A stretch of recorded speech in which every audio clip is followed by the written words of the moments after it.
We broke down the timeline of the brazen Israeli strike in Qatar targeting senior Hamas leaders. At 3:46 p.m. local time on Tuesday, September 9th, more than 10 Israeli munitions slam into a residential building in central Doha.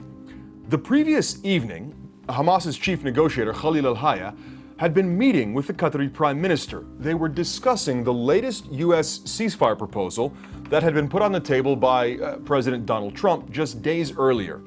That meeting wraps up at 9:30 in the evening. The Qatari negotiators then call their Israeli counterparts to update them. That call lasts for hours. It goes until 5 in the morning. It's now Tuesday, September 9th.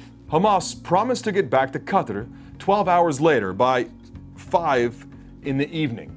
In the hours before that happens, Israeli fighter jets take off. Israel hasn't said which jets they used or what route they took, but the Israeli military says more than 10 fighter jets took part in the operation. Around this time, Prime Minister Benjamin Netanyahu hunkers down in the Special Operations Command Center of the Shin Bet security agency. The Shin Bet later releases this photo.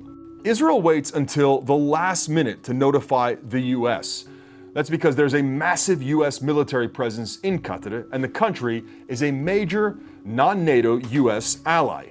In the end, the chairman of the Joint Chiefs of Staff tells President Donald Trump tells U.S. Envoy Steve Witkoff, and then U.S. Envoy Steve Witkoff tells the Qataris. It's about 3:56 p.m., 10 minutes after the strike.